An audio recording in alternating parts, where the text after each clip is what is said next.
Welcome to the Divorce Podcast, a podcast that aims to address divorce, separation and co-parenting here in the UK, countering the often sensationalist way it's portrayed in the media, challenging the status quo and driving for reform.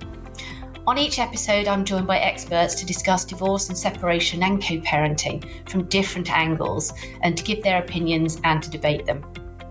I'm Kate Daly, a relationship counsellor and divorce coach, co-founder of Amicable and host of the Divorce Podcast. In this episode, I'm delighted to be joined by Dr. Amy Baker. Amy has a PhD in Developmental Psychology from Teachers College of Columbia University in the USA, and she is a researcher, author, and a nationally recognised expert in parent-child relationships, especially children of divorce. She's the author or co-author of over 8 books and over 115 articles on parental alienation, co-parenting with toxic exes, and helping teenagers navigate their parents' divorce. She works as a coach to lawyers and mental health professionals, as well as continuing her academic research and working as an expert witness in courts. Welcome, Amy. Happy to be here. Amy, let's start with your background, if I may. How did you become an authority on parent and child relationships during divorce? Well, it really fits into the larger scope of my entire career, which is really focusing on promoting well-being in children, helping children navigate various difficult situations. I'm particularly interested in child abuse and preventing all forms of child abuse. And I do consider it is really considered a form of child abuse at this point in our understanding of parental alienation for a parent to turn a child against the other parent. That's essentially what parental alienation is. That really is a form of child abuse. It harms the child's identity, their sense of who they are, whether they are lovable, whether their parents love them. It's a very profound form of psychological maltreatment. So I got to it that way because I'm interested in all forms of child abuse. And just to describe a little bit about the boundary between, two parents who perhaps aren't getting on and parental alienation. Right. So parental alienation is a very extreme form of when children get caught in their parents' divorce conflict. So when parents get divorced, it's normal. Most kids feel some tension, some, loyalty conflict. They love two people who no longer love each other. It is natural for children to feel some loyalty conflict. At the same time, children do better when they are loved and feel loved by both parents. And so, my whole focus really is on helping parents and kids navigate this situation so that it doesn't evolve into parental alienation, which is when a parent engages in a host of behaviors that are so intensely felt by the child that the child will ally themselves with one parent against the other. And in severe cases of parental alienation, the child will completely cut off one of their parents. And what sort of danger signs are there then to watch out for if you think you're hovering around that boundary between what is a standard set of feelings around a divorce for a child and something that's going further and becoming parental alienation? What do you look out for? The warning sign that your child is becoming alienated is when they start to treat you in a way that is suspicious of your intentions, in which they are reacting to you disproportionately to whatever you are doing. So if you serve broccoli for your child at dinner, they might not love it, but they don't think, oh, my mother hates me. She doesn't love me. She's unsafe. She's unavailable. She's trying to hurt me. Unless the other parent is manipulating your child to experience you as unsafe, unloving, and unavailable when that's not the case. So the warning sign is that your child is distorting your intentions based on an undue influence and a presumption that is being implanted in the child by the other parent. Don't trust your mother. She doesn't really love you. When she gives you broccoli, it means that she doesn't love you. Right. I hope that makes sense. Yeah, absolutely. Yeah. You also mentioned that there were signs, you can spot in your child and signs that you can spot in your ex. What are the signs that your ex may be alienating? Well, there are 17 behaviors that research shows are the behaviors that a parent can exhibit that can foster in the child the false belief that the other parent is unsafe, unloving, and unavailable. So one of the things that's so sort of heartbreaking for me in my work with parents is they contact me after their kid is, cut them off or is treating them, very harshly, coldly, etc. And the parent says, oh, now that I've seen the list of 17 behaviors, I realize that my ex has been doing these all along. I just didn't connect the dots. I didn't realize that when the other parent did X and Y and A and B and C, that was all working together to foster in my child a distrust in who I am to that child. So yes, it's really important for parents to know what those 17 behaviors are. So A, you don't do it as a parent. You understand that these aren't small things. Oh, it's just this or just that. They can really damage the attachment between the child and the other parent. And you want to know what those behaviors are so that if you notice the other parent is doing it, you can try to address it with that other parent immediately. And you can be documenting it so that if you do need to go to court and you do need to show, a therapist or a guardian or a judge what you think is going on, you will have evidence of it.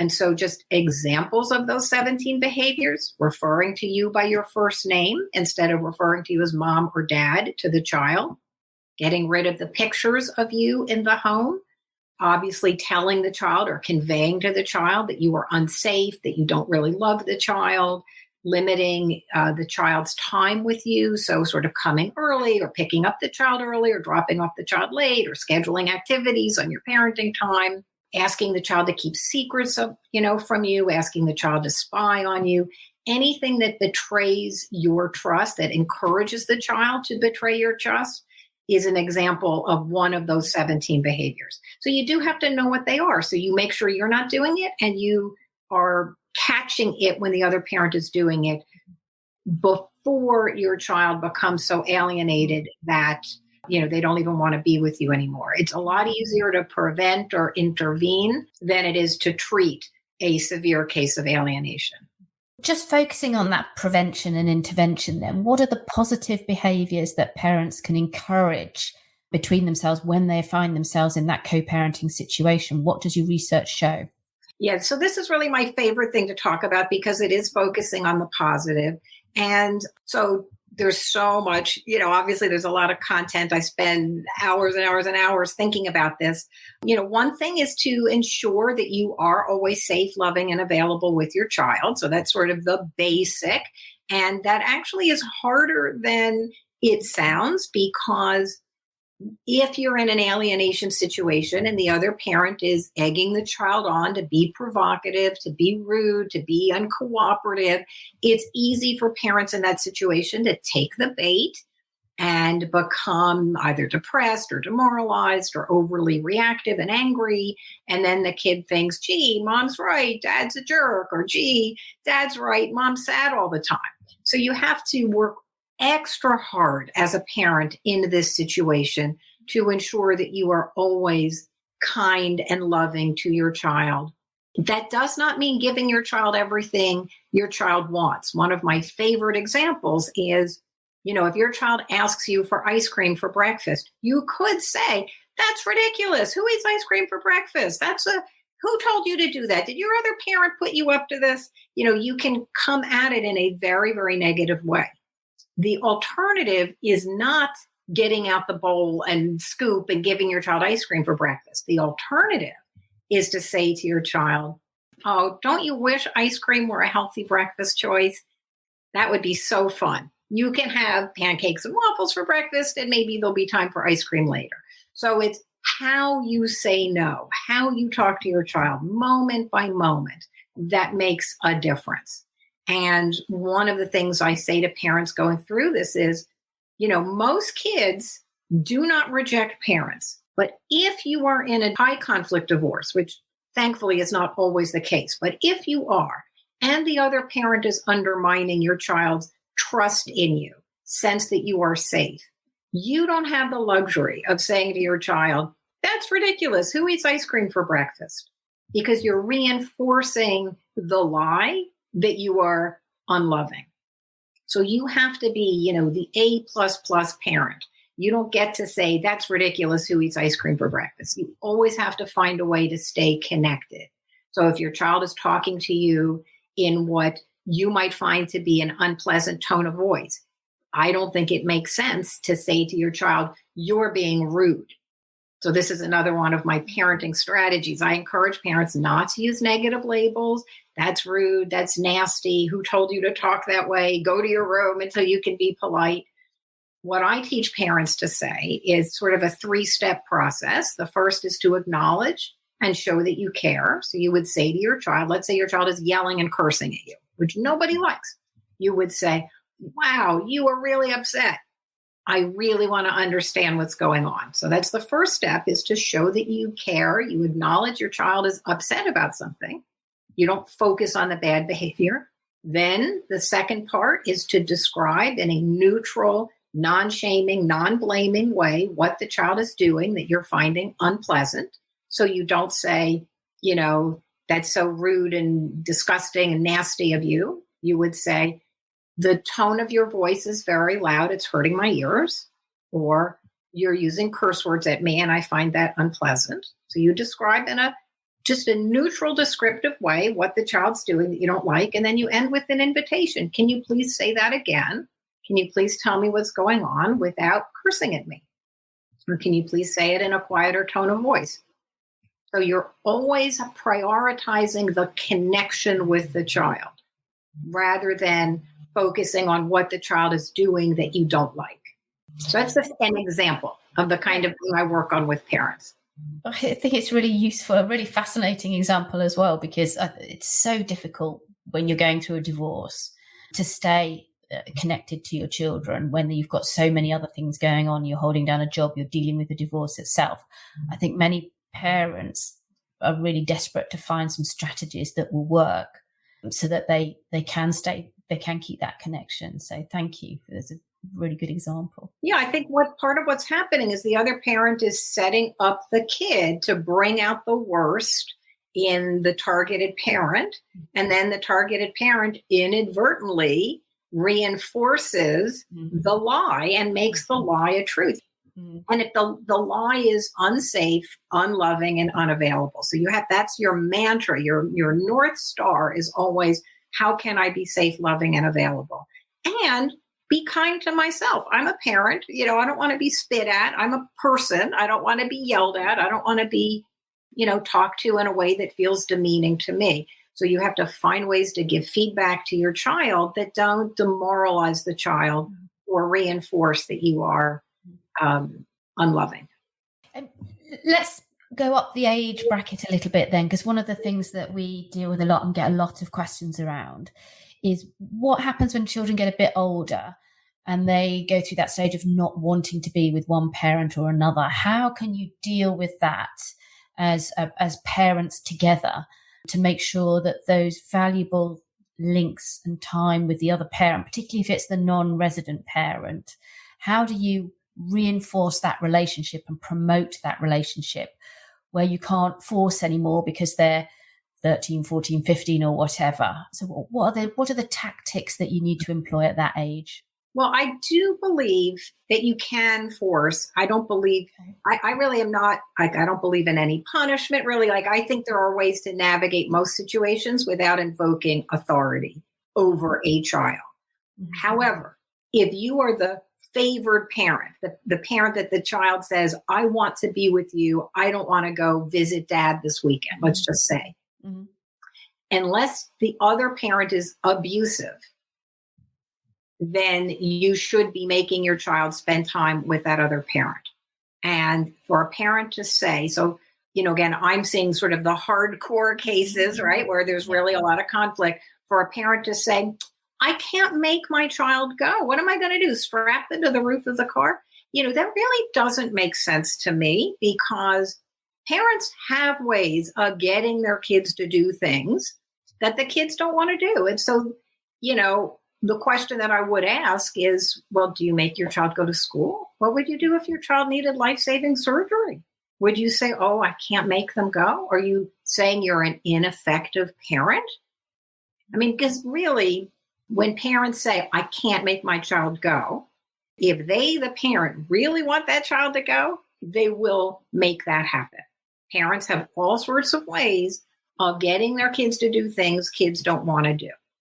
Now, if there's a problem in that relationship, if that parent is abusive, again, unsafe, unloving, unavailable, really an egregious parent, then the parent should be honest and say, I don't want my kid visiting that parent because I don't think they're a good parent. And here's my evidence of that. But otherwise, to say, I want them to go, but I can't make them, I generally am suspicious of that. And I think, really, you could get them to go.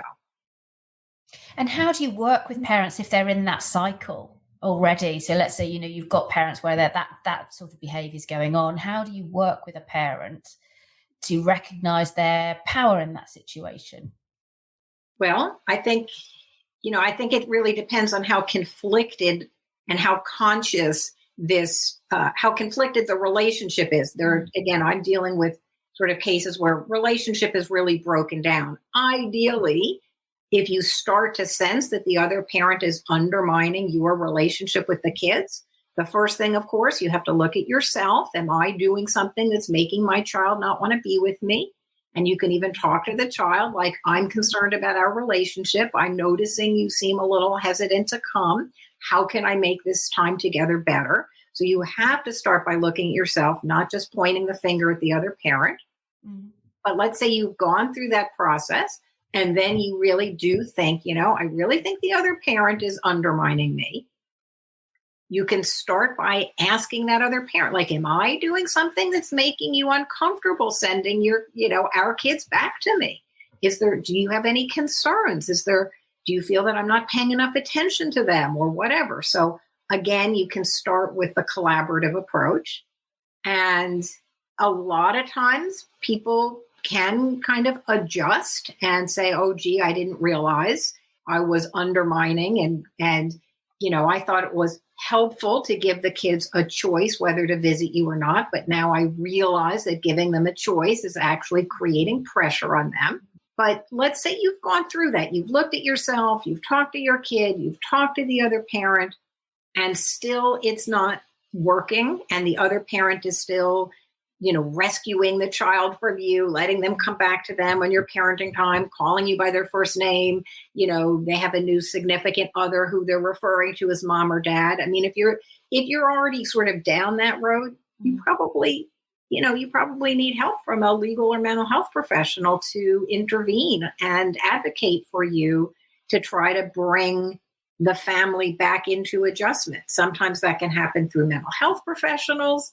And sometimes, again, going up the sort of conflict scale, there are times when you do need an attorney and you need somebody to advocate for you in the legal system to enforce the parenting schedule. You talk about, empowering children as well in some of your work. And I know in your book, Getting Through My Parents' Divorce, the one that's aimed at teenagers, you point to some critical skills that teens can develop in order to stay out of conflict in their parents' divorce. Talk me through some of those. Sure. And I do want to say that book is actually for middle school kids. So it's like 9 to 14. So, and I think that these are skills as I've sort of honed my coaching practice with parents. I think a lot of these skills really you can start from a very early age. And, you use the word empowering, and I guess I would say empowering kids to know their truth, not empowering them to cut off a parent. So sometimes the word empowering is used in different ways. I don't believe that a child should have the power to cut a parent out of their life, unless, again, that parent is abusive, in which case, then yes, I think they do need to be able to protect themselves. But the premise of the book, Getting Through My Parents' Divorce, is that all kids feel a loyalty conflict when their two beloved parents don't get along with each other, and that it's our job as the adults to help them develop the skills to stay out of the conflict. That sometimes kids think they want to have that power to choose, but it's actually a burden. Sometimes they think they have the right to know information, did mom or dad have an affair or whatever. That information is actually a burden. And what we want to do is protect kids and teach them the skills to basically, if I had to sum up the whole book, it would be, Mom, Dad, I love you both. Keep me out of it. Like, that's really the point of the book, is to teach kids a host of skills that will ultimately help them tell their parents, I love you both. I do not want to be in the middle. I plan to have a relationship with you both. That's really what we want kids to be able to say, because sadly, the parents can't always say that, right? If the parents were both saying that to the kid, we know you love both of us. We're not getting along right now, but we each support your relationship with the other one, then you wouldn't really need this book.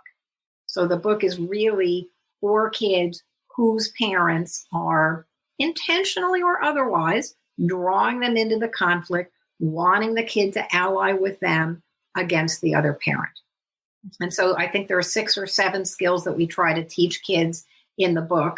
One is thinking for yourself, right? Teaching the kids, know your own truth, so that if one parent tries to convince you that the other parent doesn't love you, you know, sometimes a parent, let's say it's the mom and the dad has left the marriage, the mom might say something like, well, if dad really loved us, he wouldn't have left, right? Sort of conflating the end of the marriage with the parent rejecting the child. When, let's say that's not the intention. Let's say the dad is, you know, saying, look, I'm not happy in this marriage.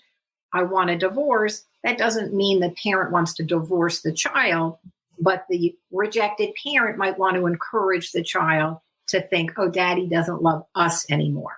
And I'm just using mom and dad in this particular scenario, but we know it works both ways. Yeah. The dad might say, well, if mom really loved us, she wouldn't have gotten married to somebody else or whatever. So what we want is for kids to resist being influenced to believe that a parent is unsafe, unloving, and unavailable when that's not true.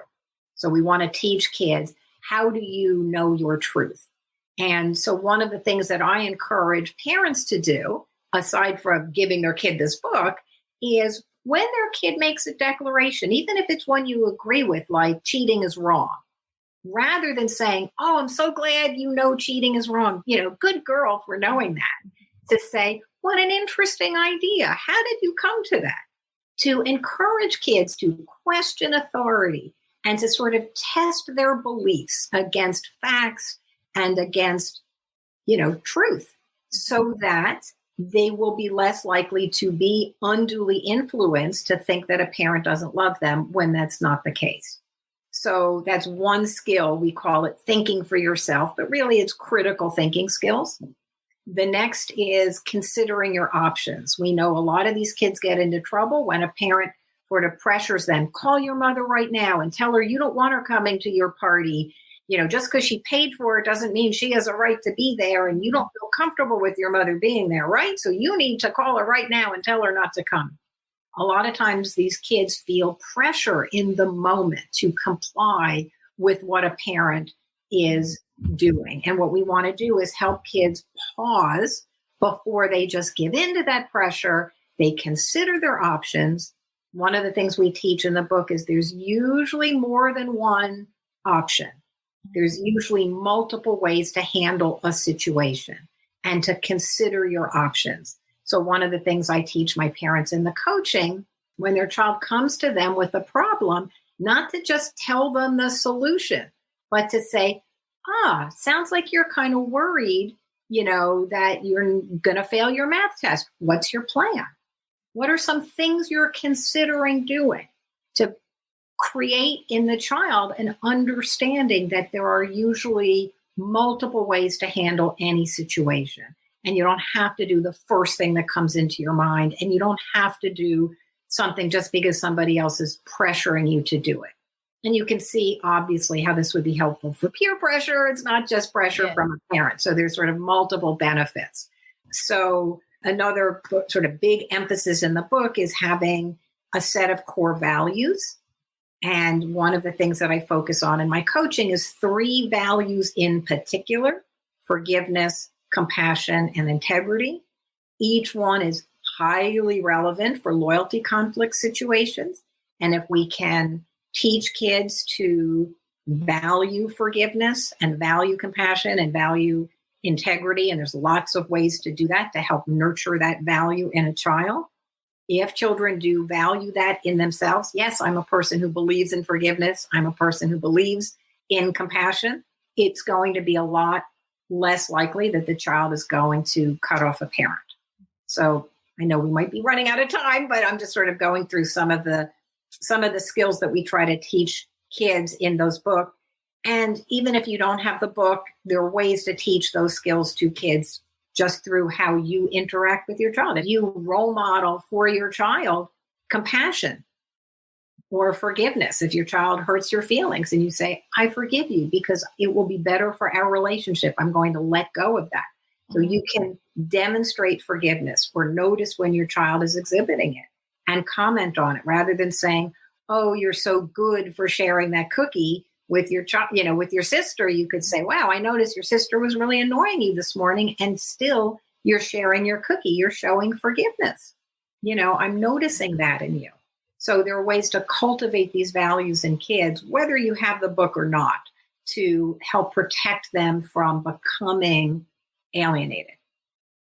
So it's almost like a two-pronged approach. You have the recognition in the adults, but then you've got the protective factors of the kids as well. It sounds like a book that's well worth getting for anybody navigating a divorce, even if it's kind of not as high conflict as the material is meant to deal with, because they sound like very positive strategies for building resilient kids. I could not agree more. I think each of the 6 or 7 skills that we're teaching, considering your options, thinking for yourself, encouraging yourself, acting with courage, doing the right thing, even though it's hard. This is what we want for all kids. It just happens to be particularly relevant for helping kids navigate a conflicted divorce. But these are the values and skills that will help kids throughout their life in other situations. Amy, yes, we are coming towards the end of time, but I just wanted to squeeze in one last question about working with adults and improving communication to strengthen that co-parenting relationship. Can you share some advice on how you can improve communication with your ex when you're going through or the divorce or you're out the other side and you're co-parenting your children? Yeah, so I see a lot of emails that parents write to each other, and it is definitely a problem area that people are impulsive and reactive sometimes when they're sending an email. And one of the things that I say is, whether it's talking on the phone or an email, assume that the other parent is going to show this to your child. Assume that it could end up in front of a judge, and imagine, that sort of is your, sitting on your shoulder at all times, looking over your shoulder at what you're writing. And that should help people. I literally teach people the most basics, like start every email with hi and the person's name, because it doesn't feel good to get an email that just without that pleasantry, and to try to say something nice. I hope you're having a good day. I hope you're staying dry with this storm coming. And then you describe. Most of the time people are communicating in a unhelpful way when they think the other parent has done something that they don't like, and so I teach them how to describe what the other parent did in very neutral terms, and to start by saying, it's my understanding that, and then you describe what it is. You took Johnny to the doctor without informing me, which wouldn't be okay most of the time, or it's my understanding that you're referring to me by my first name to the kids, or whatever it is, with no, inflammatory language or anything like that. And then you ask for clarification. Could you please let me know if I am understanding this correctly?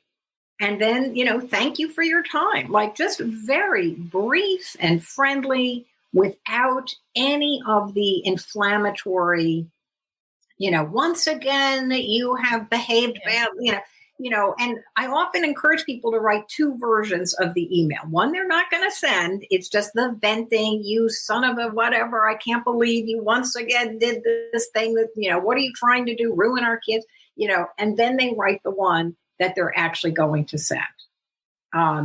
Parents in these situations are so reactive. They're easily triggered. It's the most, the fear that somebody is hurting your child or turning your child against you is a very impactful, important, horrendous experience. It's very, very high stakes, and people are often not thinking clearly. And again, I just tell them, if you write a nasty email, it will show up in front of the judge and you will lose credibility. If you say something bad about your child, the other parent is going to show the child, and then that reinforces the message that you don't love your child. Yeah, but also it escalates it, doesn't it? If you send a really rubbish email to somebody, they're going to send one back if you're in that conflict situation. So I always say to people, you're trying to minimize the amount of back and forth, and you get rid of all those adjectives. And I always tell people to think about what they would think if they were asking the same thing of a friend who'd made a mistake, or a relative that they, clearly love that had made a mistake, and would they be putting it in those tones? Because I think just trying to think of it from a different person's perspective can be quite helpful. Yep. It's all very brilliant advice, and thank you. I can't thank you enough for your time. Where can people find out a bit more about you? Well, I have a website. It's just my name, www.amyjlbaker.com. And, information about my books is there, my coaching. I'm not actually accepting any new expert witness cases right now, but I'm focusing primarily on coaching parents going through this at every stage, still married, separated, divorced. The kids are 2, 12, 20, 40. I have parents who have been cut off from their kids, and I will help them write a letter to try to reconnect with their adult child who's cut them off. So I try to help people at all stages of this process. Oh, that's brilliant. Thank you. So people can go to the website, they can purchase the books, they can find out more about this topic. Yeah, and they can my email address is there. That's how most people reach me. Amy, it's been fascinating talking to you. Thank you very much indeed. And of course, you can find out more about me on Twitter at Kate_Daly. Hear more about the podcast episodes that are coming up by following at divorce_podcast. And you can also subscribe to this podcast and look for updates by visiting thedivorcepodcast.com. Amy Baker, thank you very much indeed. My pleasure.